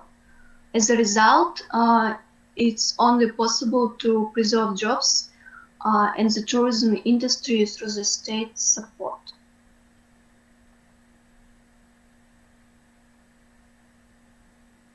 Consider the case of Republic of Korea. It was one of the most affected countries in the early stages of the outbreak, which required swift and decisive action. At the same time, the volume of the stimulus package on the government of the Republic from mid-January 2020 to the present time has amounted to only about 2% of GDP. In these circumstances, a number of fiscal measures were taken in Russia Federation. Extend reporting deadlines, extending deadlines for submitting documents on request, penalties against micro-entrepreneurship are suspended until of May. A moratorium of bankruptcy has been introduced. 2 times reduced insurance premiums from the salary budget. In addition, following measures were proposed to support tourism sector as one of the sector that serves the most. The deadline for paying taxes and insurance fees for micro-entrepreneurship has been postponed. Federal property rental benefits have been approved. 24 billion rubles of subsidies were allocated to banks for granting preferential loans to system-forming enterprises, and a number of regions have introduced free classification of collective accommodation facilities. And the last, providing interest-free loans for salary payments. The procedure and conditions for returning to tourists or other customers the amounts of money they paid for a tourist product from the personal liability fund of the tour operator and established. Approved rules for providing subsidies to tour operators for reimbursement of costs in connection with the pandemic of a new coronavirus infection. Subsidies are provided to organizations whose information is included in the unfilled Federal Register of Tour Operators. In Russia, among the monetary measures taken, it can be noted that on April 24th, the Central Bank of the Russian Federation lowered the key rate by 50 basis points to 5.5%. The measures, among other things, are intended to compensate for the fact that consumer behavior after the pandemic also for a short time, but will change. At the same time, a significant wave of different determined for travel in the Russia Federation should not be expected. A significant part of consumers will be forced to abandon tips for economic reason or out of fear that the situation may repeat itself. As a result, if we compare the measures taken to date at the emerging trends with the initial theoretical he puts in the first table, we can assume the following probability of implementation of the above 5 scenarios for the recovery of the tourism sector.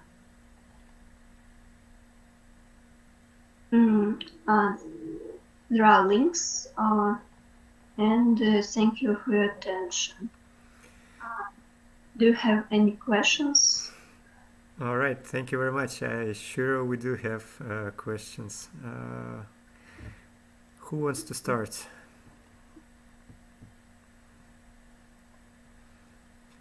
Could you just I can start. Oh, okay, go ahead. I can start if you. I can just. Look, that was a good presentation, and thank you for that.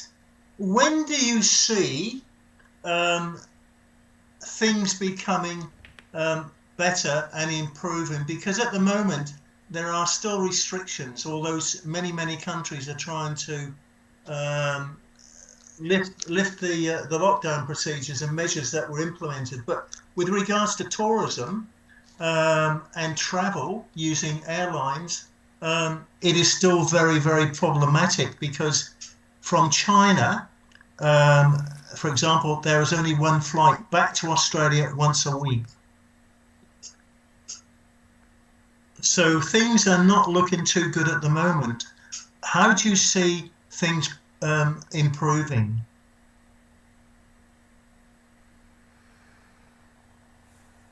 All right, so when do you think it's gonna get better?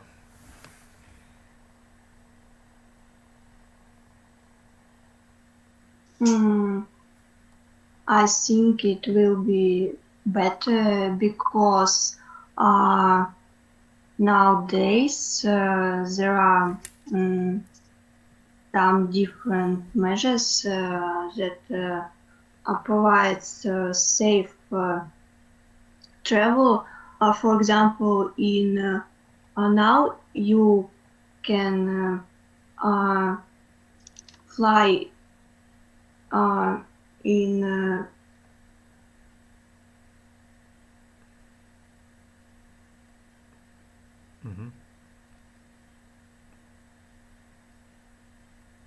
within the country, probably.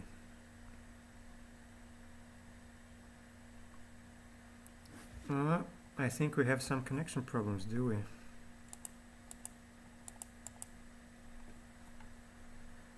All right, I think we actually do have some connection problems from the participant, unfortunately.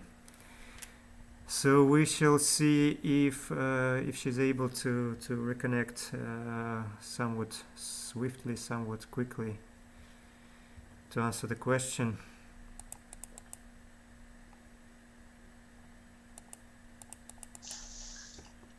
But I don't. It's a very difficult question, Artem. So I don't mind.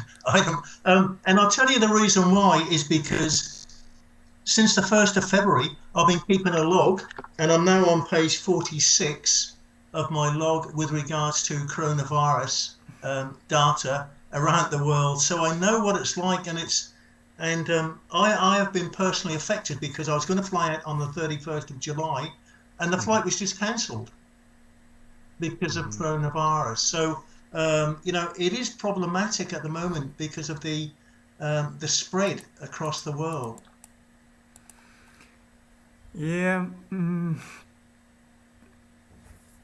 don't know. So I don't mind if she doesn't answer, okay, because it's difficult. No, I think she should be, well, she should have some at least opinions, and basically since the whole presentation was centered around the topic, so there should be some hypothesis about this, but unfortunately I don't see our participants online just yet, so it must be something really well, rather severe. So I don't know, I guess. But it would be nice to get her opinion on it. Yeah, so if only it's her opinion. I guess if no one minds, we can wait for a minute or two. But if things go like really south, So if she's not able to rejoin us, I guess we'll have to wrap things. Okay, I see. She's back online. So Ekaterina, can you actually? Oh, I'm sorry. Yeah, we did figure out that you have some internet problems or something, computer problems probably. So, yet, what would be your answer to the previous question?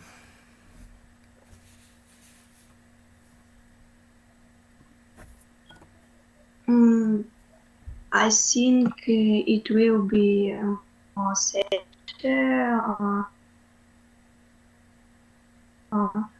Nowadays, you can fly in nearly countries, and I think it's safe because in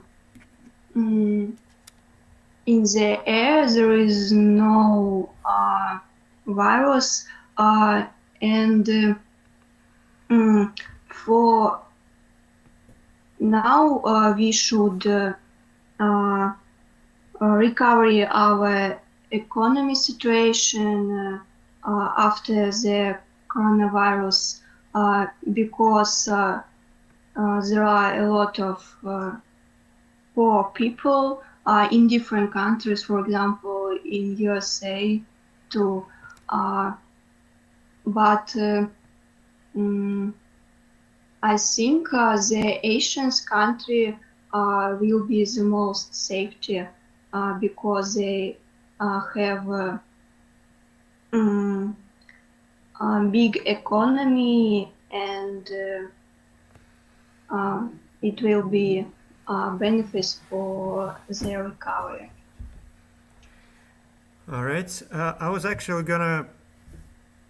going to ask the similar question, really. So, could you just name a couple of examples of maybe countries which started lifting the restrictions, and maybe even regarding tourism as well? What would be some of the examples of the countries which are getting back on track at this point, slowly but steadily? Could you give us just a couple of bright examples to kind of enlighten the situation? Some European countries, maybe some Asian countries.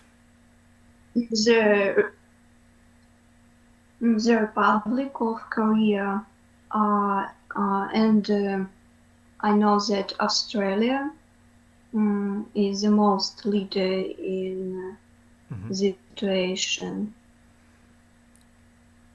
Well, I don't know, John. Could you give us some insight in this regard? I think New Zealand lifted all of the restrictions at this point. New Zealand, they had four measures, and New Zealand has not had a case for the last 30 or 40 days. So New Zealand's lifted it. Australia has lifted it somewhat. You've still got quarantine procedures when you return, but the number of flights leaving Australia, is relatively low. Oh, okay. Cathay Pacific flies only once a week to Australia. I think China Eastern probably once a week, and maybe another Chinese airline once a week. But it's look, it's significantly lower than it was, and I think you'll find that with many countries, although I know some countries in Europe have lifted. For example, France, you can travel within Europe now, but of course it depends on the level of travel, whether it's by land, air, or whatever. But I'd like to just pick up on one point, because I don't think air travel is as safe as people think, because you've got the air is being circulated. I know it's being cleaned and everything else, but of course you've still got the threat of the symptomatic traveller who doesn't show any signs of having coronavirus, and yet could actually spread. These are the silent spreaders who could spread the virus amongst the travelling population. So there's always a risk. I know there's a risk with everything, but and of course airlines will not have as many passengers on a flight as they used to because of social distancing. So, you know, there's lots and lots of things that have got to be sorted out. Yeah, that sure is quite the case. All right, any other questions? I had a question regarding one of the slides where you were showing the, I think the GDP impact. You showed Russia around 5%, and Japan had a very high percentage. And I was wondering what is the impact on that for the support of tourism in your viewpoint? All right, could you go back to this? Actually, I think our participant is offline again, so she must be really struggling either with the internet connection or with just personal computer being not able to handle the loads of information which it gets. Yeah, I don't think she's online. Yeah.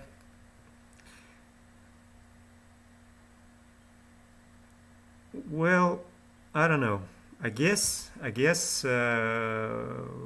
did have an opportunity to ask a couple of questions. So, Mark, if you don't mind, I guess we can let this one question off the hook for now. And if Sure. if there are no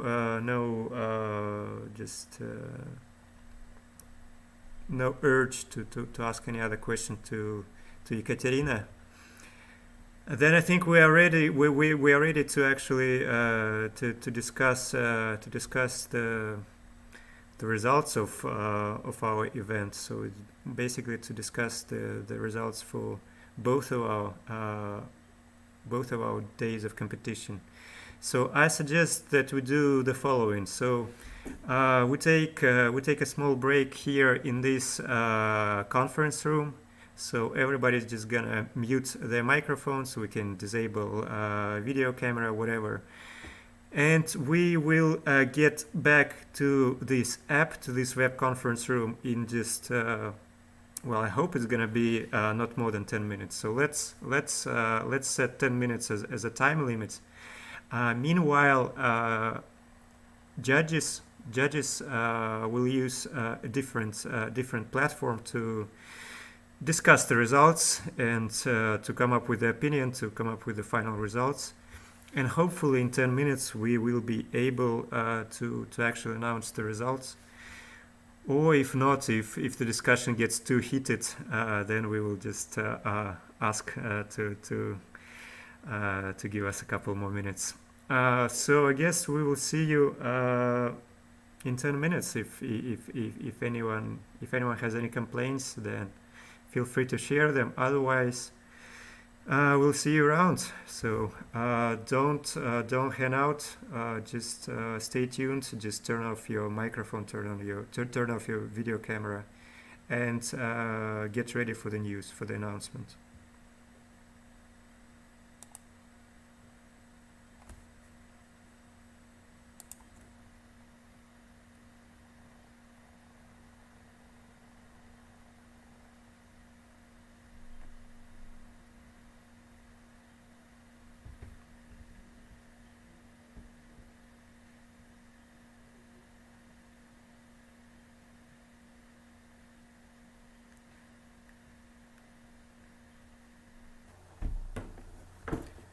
All right, can you hear me? All right. Yes, I can hear you. Thank you, Artem. All right, so it did take a little longer than we expected, to be honest with you. There were some interesting discussions going on. It did take some time to calculate and to make sure that everything is calculated correctly, but we are actually ready to present you the final scores. So if you could just confirm, if just a couple of you guys could just confirm that you're online, And then we will just actually proceed to the announcement. Anyone else could confirm besides John? Alena, are you here? Guys, Moscow, Khabarovsk. Yes. Moscow is here. All right, great. Ekaterina. Yeah. All right, so basically we have 4 sections here, and we do have winners in all of those sections. We do have all of those sections presented during our competition, during our event. So let me just quickly announce the results, and then we will, I guess, discuss, and I will share my thoughts. Maybe some of the judges will share their thoughts if they are willing to do so, and the participants could join the conversation and share their ideas as well, but in no particular order. So let's look at the sections real quick. So information technologies and tourism. Actually, this was probably, well, I don't know, should I discuss or should I just present the results? I guess I should just present the results for now. So information technologies and tourism. Let me just figure out. So the first place in this section goes to Xin Jinmei and Zhen Zhongyan with the report titled 5G Come With Me. The second place goes to the second place goes to the Dreaming Back to a Millennium Ago by Luo Yafei and Wei Xueyu. And the third place goes to Work Happily While Traveling, Trun Ao Hui and Xin Shulun. So this was the first section, information technologies. Then we have international youth tourism, new forms and prospects for development. So the results here are as follows. The first place in this section goes to Jin Inwan with the report Caravaning as a new form of youth tourism. The second place in this section goes to Ram Anastasia with the presentation Cultural Interaction Between Japan and Russia as a way to increase the youth tourist flow.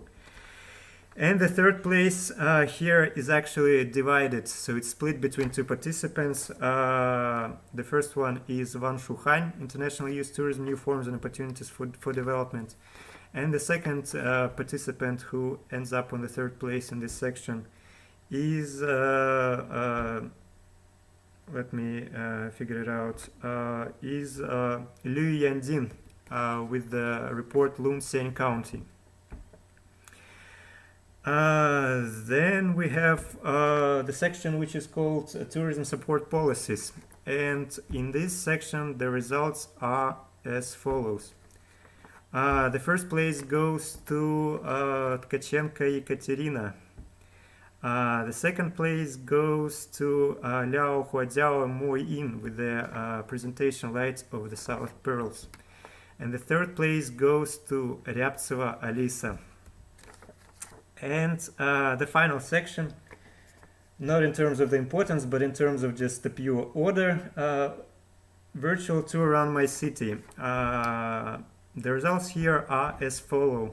The first place goes to guys from Russian State University for the Humanities with the presentation on secret sites of Moscow. The second place here goes to Korostyleva Anastasia, Volkova Anastasia, Polektova Maria, Alexey Shkurik, Cinematic, Vladivostok. And the third place here is split between guys from Shanxi Polytechnic Institute, so my hometown, Xi'an, and virtual tour on Vladivostok, 7 Wonders of Vladivostok by Kirilenko Ludmila. So once again, congratulations to the participants. We did announce the final results. I guess I will take my time to just clap and just to congratulate everyone. Guys, judges, do do you want to share any final conclusions on the whole process? Mark, maybe you, Mark, Jana, anyone? Or maybe we should just give the floor to the participants. I was very impressed with the novel ideas and with the research that was done, and with the in-depth looking at some of the figures and calculations. It showed a lot of effort and creative ideas, and that's very important. And certainly in the support areas, looking at the current situation and trying to support tourism will be a fascinating challenge. So congratulations to a well done job for all of you. All right, and I'll just add my 5 cents here. So it was a heated discussion. It was interesting to look back at those presentations, to relive those presentations. We did have those criteria, and it's great that you guys spend so much time and efforts getting your presentations done and practicing them and covering those different and difficult criteria. So once again, these are the official results. Does anyone have any maybe thoughts that you would like to share with us in terms of the results, in terms of the format of the event, in terms of maybe some of the suggestions for now, or for maybe for the next event, which I really hope to see you all being a part of next year as well? Moscow is really grateful for this opportunity, so thank you so much. We're so glad right now. All right, congratulations. I just want to say that thanks for everybody who took the part in this conference, and I'm very glad to see that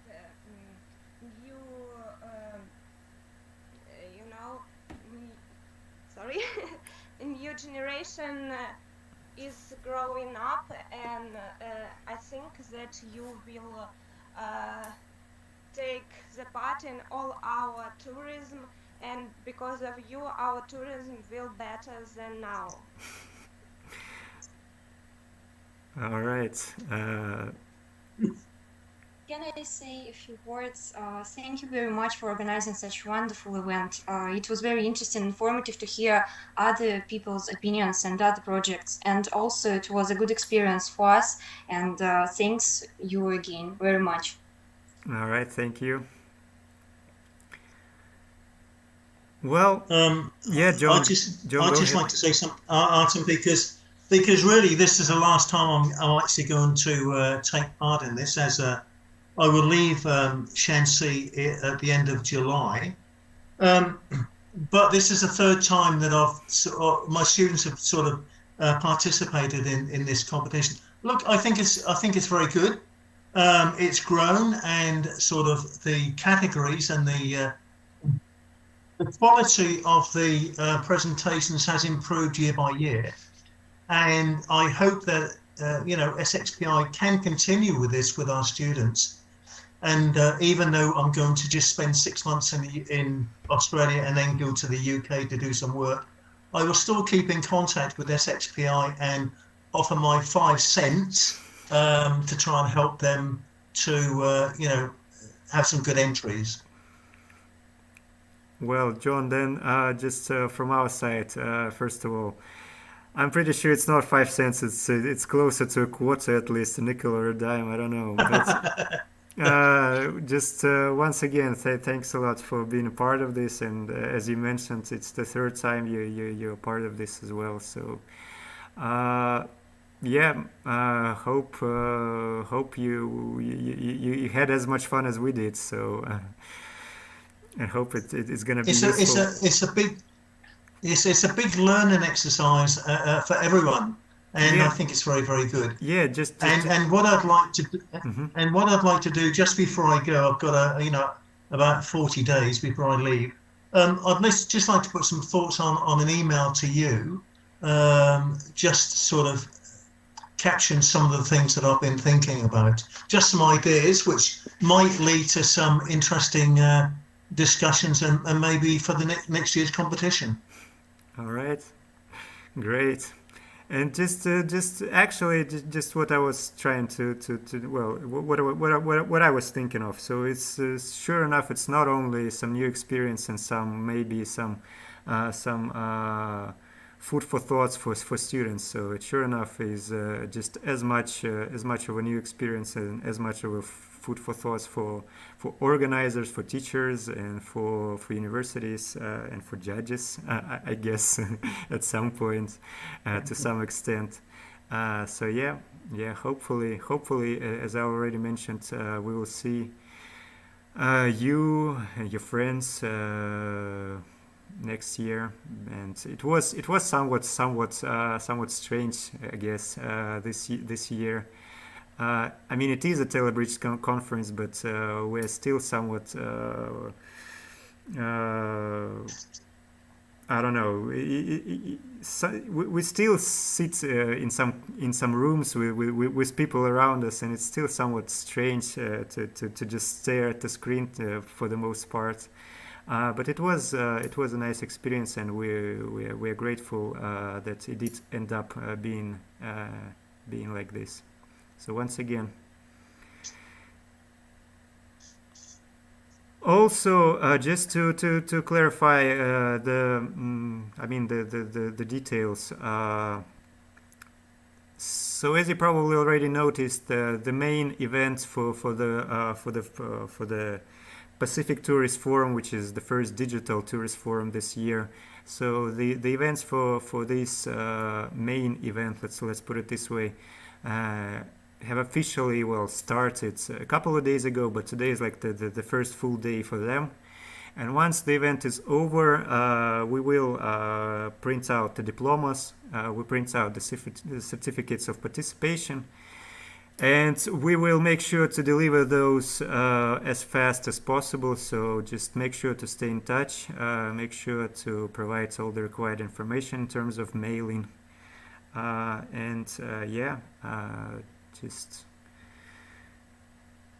just this piece of information to let everyone know. Well, I guess it's high time for us to close this thing. So there's not gonna be like fancy presentations of fancy fireworks to finish this with, but just once again, thanks for participation. Let's stay in touch, and this was fun, this was fruitful, and just good luck to all the participants in the future events, and I guess we'll see you around. So cheers everyone, and stay in touch, and good luck. Thank you, Artem. Bye bye. Thank you. Bye. Thank you. Goodbye. Bye. Thanks a lot. Goodbye. Have a nice day. Bye. Goodbye. Bye.